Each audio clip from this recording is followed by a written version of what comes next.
Nung makatapos nga ang misa, mga bebs, ay naghanap na kami ng makakainan. Ito ang napili namin, ang Yang Chow. So feel kong kumain ngayon ng Chinese food, kaya ito ang gusto kong kainan at ito yung bago ngayon dito sa may Ayala Mall Sirin. At ang servings nila rito at ang presyo, mga bebs, ay goods na goods sa akin dahil good for two ang kanilang mga presyo ranging 200 pataas to 200 to 300. Depende yan sa o-orderin mo, mga bebs. At nakita ko rin yung servings nila sa ibang table. Nakikimarites ako kung ano yung mga sinerve doon sa kabilang table. Kaya nalaman ko agad na marami sila kung mag-serve.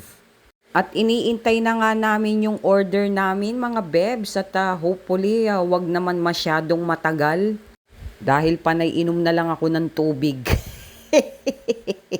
At baka mabusog na ako sa tubig niyan at hindi ko na makain yung mga in-order. At eto nga ang mga in-order namin, mga bebs, dalawang paa ng manok. Isa yan sa aking all-time favorites. At ang kanilang shark fin, 143 pesos yan, mga bebs. 4 na piraso ang laman at malalaki rin. Pero kaya naman ng bibig mo yun. Hindi kaliitan, hindi rin kalakihan. Sakto lang, mga bebs. At yan naman ang kanilang noodles. Good for 3 na yan. Naghati-hati na nga kaming 3 dyan. Yan yung kanilang beef wonton.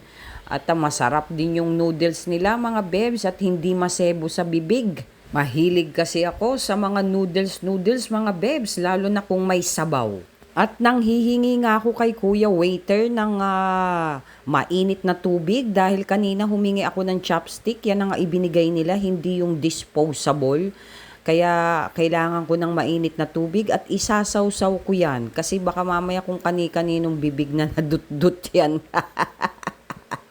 Hindi tayo maarte pero nag-iingat lang tayo, mga bebs. Dahil kasi dun sa isang bag ko ay lagi akong may dalang extrang chopstick pero iba yung bag na dala ko, mga bebs, kaya wala akong chopstick na nadala.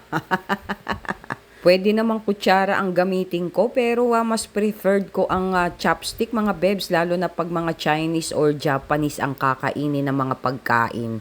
Wala lang, ang arte mo lang. So ayan nga, dumating na ang ating hot water, mga bebs, at sinawsaw na natin ang chopstick para ma-sterilize naman siya kahit papaano. At yan nga, kakain na tayo, mga bebs. Nakarma ka tuloy, bebs. Chopstick pa more. Pero in fairness, masarap talaga ang kanilang mga pagkain, mga bebs. Egg noodles yata ang tawag dyan kasi medyo madilaw-dilaw ang kanilang noodles. Kasi yung iba mga white noodles ang ginagamit pero ito ay dilaw. At ma-share ko lang sa inyo, mga bebs, yung sermon ni Father na tayo daw mga parents ay ang best missionaries in the world. Dahil ang mga parents daw ay walang tigil sa pagsiserbisyo sa kanilang mga anak magmula nung sila ay ipinanganak hanggang nagkaisip, hanggang nag-aral, hanggang nakatapos, nakapagtrabaho, nakapag-asawa at nagkaapo na ay patuloy pa rin tayong nagsiserbisyo sa kanila, mga bebs. Never-ending sacrifices and services hanggat tayo'y nabubuhay dito sa mundo. Yan ang misyon nating mga magulang para sa ating mga anak. By providing them everything and anything that they need. Minsan pa nga mga wants nila, no? Na kung kaya natin ay atin talagang ibinibigay. Naging mabuti man o masama ang ating mga anak ay lagi lang tayong nasa kanilang tabi. Na magkamali man sila ay handa natin silang unawain at intindihin. At tayong mga magulang ang mas umiinda lalo na kung may sakit silang nararamdaman. At tayo ring mga magulang ang unang nakakaramdam lalo na kung sila ay may problema. Dahil alam na alam natin ang kanilang kilos at galaw. Kaya nga ang sabi ni Father, tayo ang the best missionaries in the world.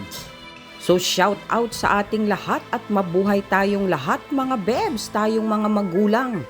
At lalo na doon sa mga magulang na nagpaparaintindi pa rin ng kanilang mga apo para lang maalwang makapagtrabaho ang kanilang mga anak na imbis na ikuha ng tagapag-alaga, katulong o yaya ay aakuin na lang ng magulang dahil mahal niya rin ang kanyang mga apo.